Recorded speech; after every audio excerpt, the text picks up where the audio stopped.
मैं हल्द्वानी में public speech में रामलीला मैदान में रामलीला स्टेज पर भाषण किया और लाखों लोग वहां पर थे। उस वक्त मैंने किसी समाज का, किसी धर्म का नाम नहीं लिया, सिर्फ मैं लोगों के समस्याओं को वहां पर बताया। लेकिन मेरे स्पीच होने के बाद कल वो लोग, बीजेपी के लोग सब मिलके हवन करके उस स्टेज का शुद्धिकरण करने का काम किए हैं। ये you might have read in the newspaper. Is it the way in democracy? जो भी बात हुई है उसकी तहकीकात जरूर होगी, लेकिन मैं स्पष्ट करना चाहता हूं, इस तरह की एक्टिविटी को भारतीय जनता पार्टी कभी भी सब्सक्राइब नहीं करती है।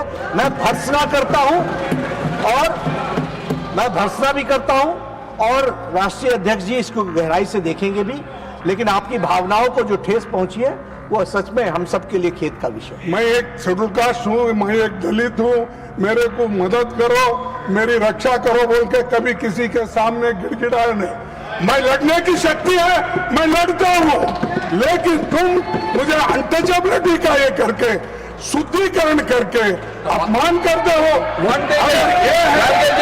संसद में गूंजती मल्लिकार्जुन खड़गे की ये भारी और भावुक आवाज कोई चुनावी भाषण नहीं, बल्कि 21वीं सदी के डिजिटल इंडिया में राजनीति के गिरते लेवल की दास्तान है। दरअसल 8 अगस्त को उत्तराखंड के हल्द्वानी स्थित रामलीला मैदान में कांग्रेस अध्यक्ष खड़गे की एक बड़ी रैली हुई थी, लेकिन उनके जाने के 2 दिन बाद 10 अगस्त को श्री राम सेना नाम के एक संगठन ने वहां बकायदा हवन कुंड सजाया, गंगा जल छिड़का और मैदान का शुद्धिकरण कर डाला। उनका बेतुका दावा था कि खड़गे के बयानों और रैली के नारों से मैदान की पवित्रता खराब हो गई थी। वाह भाई वाह, देश में रोजगार, महंगाई और सड़कों के गड्ढे की सफाई हो ना हो, लेकिन किसी नेता की रैली के बाद झाड़ू पोछे की जगह सीधे शुद्धिकरण का ड्रामा रचाने में हमारे देश के संगठन सबसे आगे रहते हैं। बस इसी हवन कांड से आहत होकर खड़गे ने राज्यसभा में इसे अपने दलित होने से जोड़ते हुए छुआछूत और अपमान का प्रतीक बताया।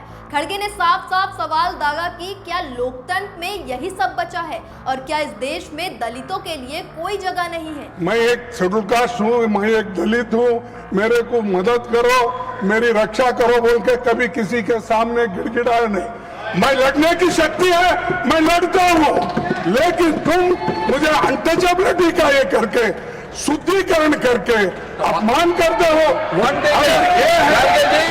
हालांकि विवाद को बढ़ता देख बीजेपी के वरिष्ठ मंत्री जेपी नड्डा और राज्यसभा सभापति ने सदन में इस घटना की निंदा की, छुआछूत को गलत बताया और मामले की निष्पक्ष जांच का भरोसा दिलाया। जो भी बात हुई है उसकी तहकीकात जरूर होगी, लेकिन मैं स्पष्ट करना चाहता हूं, इस तरह की एक्टिविटी को भारतीय जनता पार्टी कभी भी सब्सक्राइब नहीं करती है। मैं भर्त्सना करता हूं और मैं भर्त्सना भी करता हूं और राष्ट्रीय अध्यक्ष जी इसको गहराई से देखेंगे भी, लेकिन आपकी भावनाओं को जो ठेस पहुंची है वो सच में हम सबके लिए खेद का विषय है। दरअसल उत्तराखंड बीजेपी ने इस संगठन से अपना कोई भी संबंध होने से साफ इनकार कर दिया और कांग्रेस पर जातिगत कार्ड खेलने का आरोप लगाया। हालांकि 2027 के उत्तराखंड विधानसभा चुनावों से पहले नेताओं के आने जाने पर मंच धोने का ये अनोखा राजनीतिक खेल शुरू हो चुका है। अब देखना ये दिलचस्प होगा कि इस जांच से कुछ निकलता है या ये शुद्धिकरण का मुद्दा भी अगली रैली तक ऐसे ही चुनावी अखाड़े में गर्माता रहेगा।